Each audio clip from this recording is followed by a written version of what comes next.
Hello, story lovers. Welcome back to my channel, Madly in Love, part 185.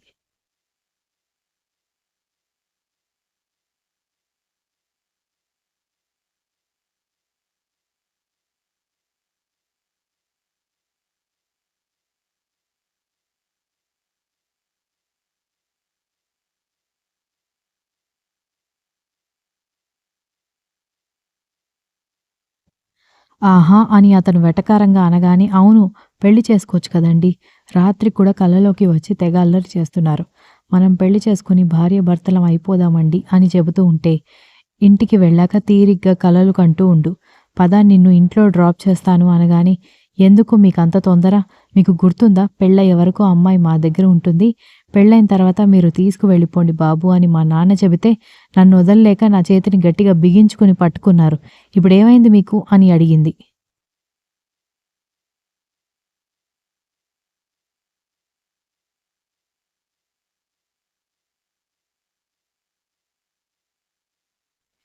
అవన్నీ ఒకప్పుడు, ఇప్పుడు కాదు అని చెప్పి ఆమెని తీసుకెళ్లి ఇంటి దగ్గర డ్రాప్ చేయడంతో, శాంభవి ఫోన్ చేయడంతో కాయా పండా అని ఆవిడ అడిగేసరికి, కాయా పండు పోగా టెంక మిగిలిపోయింది అని రాగాలు తీయడంతో, అదేంటి వాడు నమ్మలేదా అనగానే, నమ్మారు. హాస్పిటల్‌కి కూడా తీసుకువెళ్లారు. దేవుడు నా వైపు ఉన్నాడేమో, ఎక్కువగా తిరిగినందుకు పెయిన్ అని డాక్టర్ కూడా చెప్పాడు అనగానే, మరింకేంటి వాడు నీకోసం ఆలోచించి హాస్పిటల్‌కొచ్చాడంటే కొంచెం తగ్గినట్టే కదా అనగానే, మళ్ళీ మొదటికే వస్తున్నాడు. పెళ్లి చేసుకోనంటున్నాడు అనగానే, అబ్బా! ఇంత త్వరగా పెళ్లి చేసుకుంటాడా ఏంటి? వాడి గురించి టెన్షన్ పడ్డం అంటే వాడి మనసులో ప్రేమ ఉంది. పైకి చెప్పేదంతా అబద్ధమే అని మనకి క్లారిటీ వచ్చినట్టు అని అంది శాంభవి.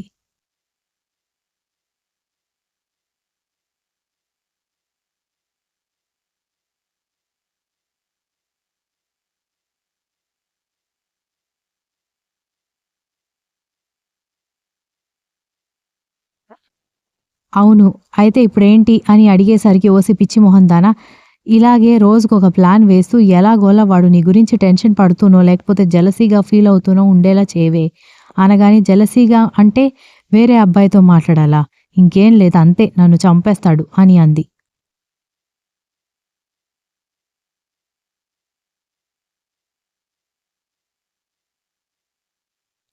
అబ్బా! డ్రామా ఆడవే చాలు అనగానే, డ్రామా అయినా సరే నన్ను వేరే వాడి పక్కన మీ అబ్బాయి చూడలేడు అనగానే, ఏదో ఒకటి తగలడు.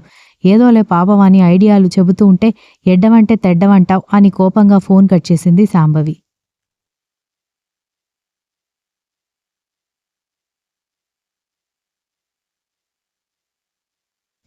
ఇంతలో ఇందిర, రక్ష అక్కడికొచ్చి ఫోన్‌లో ఎవరు అని అడిగేసరికి, మా అత్తగారు అనగానే, మాకు తెలియని అత్తగారెవరు అనగానే, అదేంటి కర్ణగారి అమ్మ మీకు తెలీదా అనగానే, మాకు నిజంగా అర్థం కావట్లేదు అని వాళ్ళు శాంభవి ఫోన్ చేసిందా అని అడగడానికి కూడా నమ్మకం కుదరక అయోమయంగా చూస్తుంటే, శాంభవి గారు అనగానే దెబ్బకి ఇందిరకి కళ్ళు తిరిగితే, రక్ష చిన్నగా మూర్ఛొచ్చినట్టుగా కొట్టుకోవడం స్టార్ట్ చేసింది.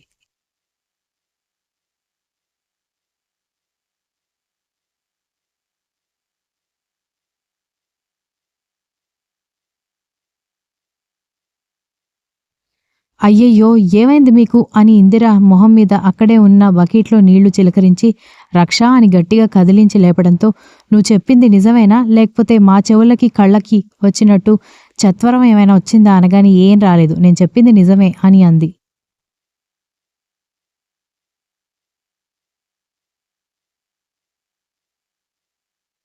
దాంతో వాళ్ళిద్దరూ ఒకరి మొహాలు ఒకరు చూసుకుని, నిజంగా చెబుతున్నావా? లేకపోతే మమ్మల్ని ఆట పట్టిస్తున్నావా? అనగానే, మిమ్మల్నిద్దరిని ఈ సమయంలో ఆట పట్టిస్తే నాకొచ్చేదేంటి? నిజమే, కావాలంటే మీ ముందే మళ్ళీ ఫోన్ చేస్తాను అనగానే, ఇంకా నమ్మకం కుదరని వాళ్ళు, సరే ఫోన్ చెయ్యి అని అడిగేసరికి, శాంభవికి ఫోన్ చేసి స్పీకర్ ఆన్ చేయడంతో, ఏంటి మళ్ళీ ఎందుకు ఫోన్ చేశావు?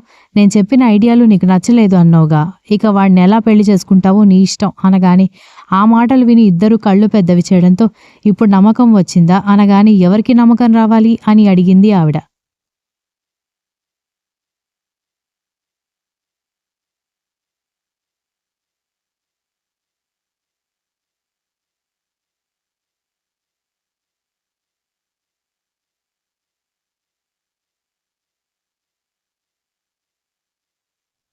మీరు నాతో మాట్లాడడం కొంతమంది నమ్మలేక ఇక్కడ మూర్ఛ తెచ్చుకున్నారు, బీపీ తెచ్చుకున్నారు. వాళ్ళని అడుగుతున్నానులే అనగానే, ఏంటో నీ పిచ్చి వాగుడు అంటూ ఆవిడ ఫోన్ కట్ చేయడంతో, నమ్ముతారా అనగానే ఏంటే ఆవిడ అసలేమీ లేనట్టు అంత మామూలుగా మాట్లాడుతోంది. నీ పేరెత్తితేనే నిప్పుల్లో పడిన ఉప్పులాగా ఎగురుతూ ఉండేది కదా అని అంది ఇందిర.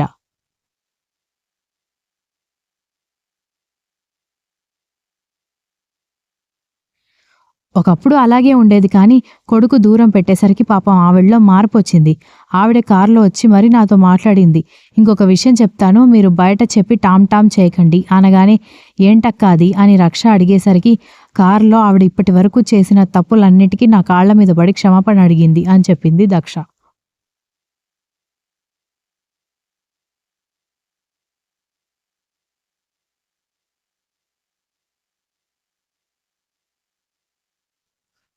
ఆవిడ మారిపోయిందన్నా నమ్ముతాను గాని, ఆవిడ తన రేంజ్ మర్చిపోయి కాళ్ళ మీద పడిందంటే నేను చచ్చినా నమ్మను. ఇది ఖచ్చితంగా నువ్వు కల్పించి చెబుతున్నావు అనగానే, నిజంగా చెప్తున్నానే, కర్ణగారి మీద నాకున్న ప్రేమ మీద ఒట్టు అని దక్ష చెప్పడంతో, ఏంటి నిజమా? అస్సలు నమ్మలేకపోతున్నానే అని అంది ఇందిర.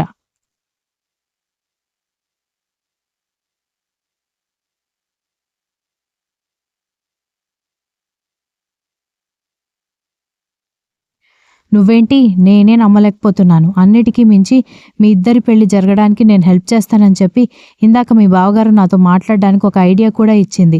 ఇప్పుడు కూడా అందుకే ఫోన్ చేసింది.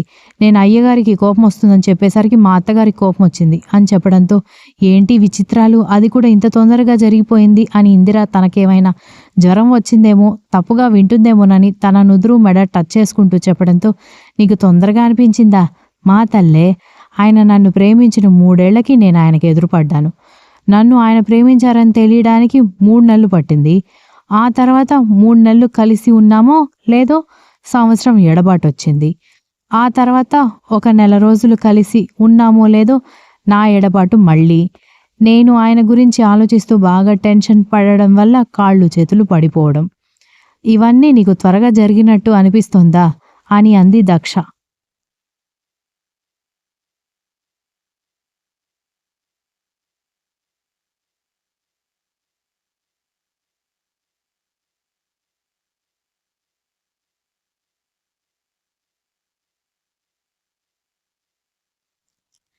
ఇంకా వాళ్ళిద్దరూ నిజమే అన్నట్టుగా ఏం మాట్లాడకపోవడంతో సరే పదండి, నాకు అలసటగా ఉంది. ఇప్పటికి 2-3 రోజుల నుంచి స్కూల్‌కి ప్రాపర్‌గా వెళ్ళట్లేదు. జాబ్ వచ్చి వారం కూడా ఆగలేదు. జాబ్ పోతుందేమోనని అనగానే పోతే పోయిందిలే తొక్కలో జాబు. కర్ణ బావగారికి భార్య అన్న జాబ్ కంటే నీకు మంచి జాబ్ దొరకదులే అని అంది రక్ష.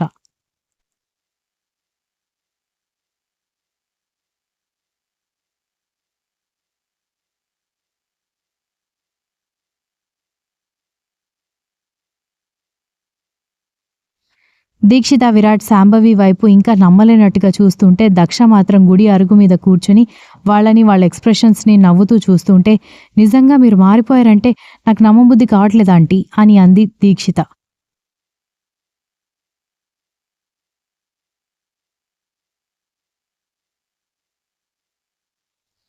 ఇప్పుడు మిమ్మల్ని నమ్మమని నేను పిలవలేదు. మీతో ఒక ఇంపార్టెంట్ విషయం మాట్లాడాలి అనగానే ఏంటది అని అడిగేసరికి కర్ణ దక్షని పెళ్లి చేసుకోమంటే పాపం వాడున్న బాధలో వాడు పెళ్లి చేసుకోవట్లేదు.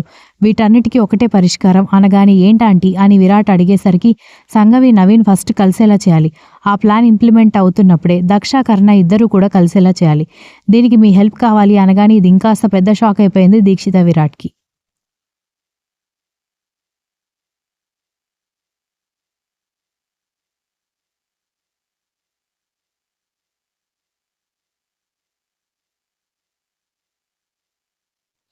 సంఘవి గురించి మాట్లాడిందంటే అది వేరే విషయం. మొదట్నుంచి సంఘవి విషయంలో, నవీన్ విషయంలో తానొక ఆడపిల్ల తల్లిగా ఆలోచిస్తోంది. కానీ దక్ష, కర్ణ గురించి మాట్లాడడం మాత్రం నిజంగా వాళ్ళకి ఆశ్చర్యంగా అనిపించింది.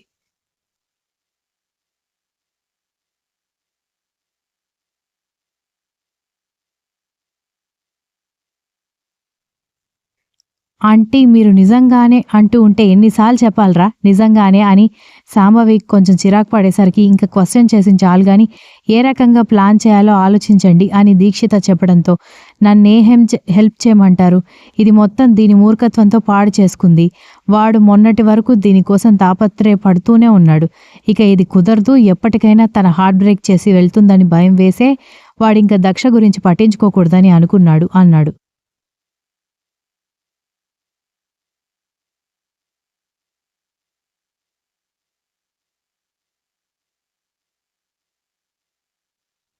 దానికి కారణం కూడా నేనే కదా! కావాలంటే నేనే వెళ్లి క్షమాపణ చెప్తాను అనగానే, లేదు మీరు వెళ్లి క్షమాపణ చెప్పినా అక్కడ మారేదేమీ లేదు. మీ అబ్బాయిని నా ప్రేమతోనే నా వైపు తెచ్చుకుంటాను అని దక్ష నవ్వుకోవడంతో, ఓయబ్బో! వాడు ప్రేమించినప్పుడు అమ్మగారికి ఈ ప్రేమ ఎటుపోయిందో అన్నాడు విరాట్ వెటకారంగా.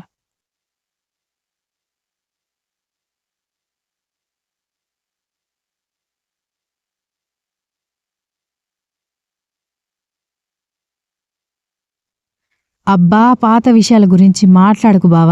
నేనేదో ఒకటి చేసుకుంటానులే అని దక్ష చెప్పింది. అది చూస్తానులే అనగానే, ఇప్పుడు మీరిద్దరూ హెల్ప్ చేయను అంటున్నారా అనగానే, లేదాంటీ నేను హెల్ప్ చేయడానికి రెడీగా ఉన్నాను అని దీక్షిత చెప్పడంతో విరాట్ దీక్షిత వైపు చూడ్డంతో, నువ్వు నీ ఫ్రెండ్ గురించి ఆలోచిస్తున్నావు. నేను నా చెల్లెల గురించి ఆలోచిస్తున్నాను అని అంది.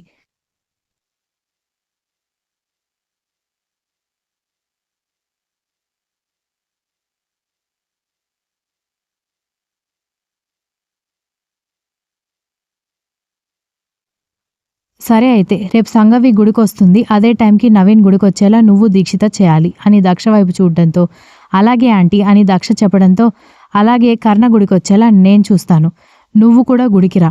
మంత్రాలు, సాక్ష్యాలు ఏవి పెట్టుకోకుండా నువ్వేం చేస్తావో, ఎలా చేస్తావో నాకు తెలీదు. రేపు గుడిలో నువ్వు తాళి కట్టించుకోవాలి అని శాంభవి అడిగేసరికి, ఒకవేళ రేపు గుడిలో తాళి కట్టకపోతే అని అడిగింది.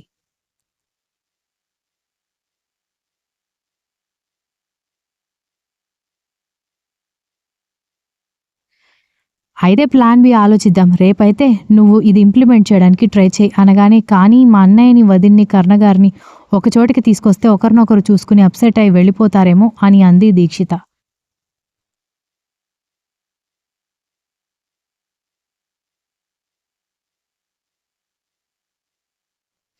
అలా ఏమీ అవ్వదులే అని శాంభవి చెప్పడంతో అందరూ రేపటి కోసం ప్లాన్ చేసుకున్నారు. మర్నాడు ఉదయాన్నే దక్ష కర్ణకెంతో ఇష్టమైన ఆరెంజ్ గ్రీన్ కాంబినేషన్‌లో ఉన్న లంగావోణి వేసుకుని రెడీ అయ్యి, అన్నయ్య మన గుడికి వెళ్దాం అని నవీన్ వైపు చూడ్డంతో, నాకు ఆఫీస్‌కి టైం అవుతోంది అనగానే, అబ్బా! ఇంకా గంట టైం ఉంది కదా! బైక్ మీద త్వరగా వెళ్ళిపోతావులే. నాతో పాటు రా అన్నయ్య అని పిలిచింది.